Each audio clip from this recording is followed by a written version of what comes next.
നമ്മുടെ കർത്താവായ യേശു ക്രിസ്തുവിനെ ഏതു നിലയിൽ പരിശുദ്ധാത്മാവായ ദൈവം നമ്മുടെ മുമ്പാകെ അവതരിപ്പിച്ചിരിക്കുന്നു എന്നുള്ള ഷോർട്ട് വീഡിയോ 3 മിനിറ്റ് വീഡിയോയുടെ മറ്റൊരു എപ്പിസോഡിലേക്കാണ് ഇപ്പോൾ നമ്മൾ കടന്നു വന്നിരിക്കുന്നത്. കൊലോസ്യ ലേഖനത്തിൽ ക്രിസ്തുവിനെ എപ്രകാരം വ്യക്തമാക്കിയിരിക്കുന്നു. എഫേസ്യ ലേഖനത്തിൽ കർത്താവായ യേശു ക്രിസ്തുവിനെ സഭയുടെ മണവാളനായി ആണ് ചിത്രീകരിക്കുന്നത്. എന്നാൽ കൊലോസ്യ ലേഖനത്തില് അപ്പോസ്തലൻ പറയുമ്പോൾ അവനെ 2 പ്രത്യേക നിലയിൽ പറഞ്ഞിട്ടുണ്ട്. ഒന്ന്, ദൈവത്തിന്റെ സകല സമ്പൂർണതയും ദേഹരൂപമായി വസിക്കുന്ന ക്രിസ്തു. അവനിലല്ലോ ദൈവത്തിന്റെ സകല സമ്പൂർണതയും ദേഹരൂപമായി വസിക്കുന്നത്. കൊലോസ്യ ലേഖനത്തിൽ ജ്ഞാനമായ അല്ലെങ്കിൽ തലയായ ക്രിസ്തുവിനെയാണ് പറയുന്നത്. തലയായ ക്രിസ്തുവിന്റെ ശരീരമാണ് സഭയെന്ന് എഫേസ്യ ലേഖനത്തിൽ അപ്പോസ്തലൻ പറയുമ്പോൾ, കൊലോസ്യ ലേഖനത്തിൽ ശരീരമായ സഭയുടെ തലയാണ്, ശിരസ്സാണ് കർത്താവായ യേശു എന്ന് പറയുന്നു. നമുക്കറിയാമല്ലോ, നമ്മളുടെ ശരീരം ഈ ശിരസ്സിനോട് ബന്ധപ്പെട്ടിരിക്കുകയാണ്. ശിരസ്സാണ് ശരീരത്തെ സമ്പൂർണമായി നിയന്ത്രിക്കുന്നത്.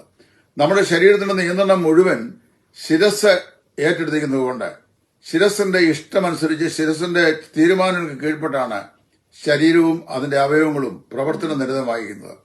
നമ്മുടെ കർത്താവായ യേശു ക്രിസ്തു എന്ന ശിരസിനോട് ആത്മബന്ധത്താൽ സജീവമായി നിബന്ധിക്കപ്പെട്ടിട്ടുള്ള ഒന്നാണ് ക്രിസ്തു ശരീരമായ ദൈവത്തിന്റെ സഭ. ഉപദേശത്തിന്റെ ഓരോ കാറ്റിനാൽ അലഞ്ഞൊഴുന്ന ശിശുക്കളായി നാം തീരാതെ ദൈവത്തിന്റെ മഹത്വത്തിനായി വചനപ്രകാരം നിലനിൽക്കേണ്ടതിന് ശിരസ്സായ യേശു ക്രിസ്തുവോട് നാം നിബന്ധിക്കപ്പെട്ടിരിക്കുന്നു. പരിശുദ്ധാത്മാവിനാൽ നമ്മിൽ ബന്ധിക്കപ്പെട്ടിരിക്കുന്ന ഈ ബന്ധനിമിത്തം ഒരു യഥാർത്ഥമായിരിക്കുന്ന സത്യവിശ്വാസിയായി വചനത്തിന്റെ പ്രകാശം ഉൾക്കൊള്ളുന്നവനായി നമുക്ക് മുമ്പോട്ട് ജീവിക്കാനായിട്ട് സാധിക്കും.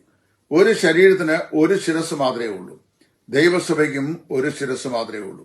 നമ്മൾ സാധാരണയായി പറയുമ്പോൾ ഈ സഭ എന്ന് പറയുന്ന ആശയത്തിൽ നിന്ന് സംഘടന എന്ന് പറയുന്ന ആ ഒരു താഴ്ന്ന ചിന്താഗതിയിലേക്ക് പലപ്പോഴും നമ്മുടെ ആൾ പോകാറുണ്ട്.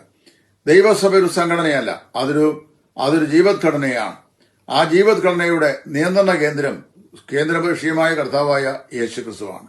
കർത്താവായ യേശു ക്രിസ്തുവിന്റെ ശിരോസ്ഥാനത്തിന് കീഴ്പ്പെട്ട് അനുസരിക്കുന്ന ഏത് വിശ്വാസിക്കും ക്രിസ്തുവിൽ ദൈവം നിറച്ചേക്കുന്ന ജ്ഞാനം ഉണ്ട്, അല്ലെങ്കിൽ പരിജ്ഞാനമുണ്ട് എന്നാണ് ദൈവവചനം പറയുന്നത്.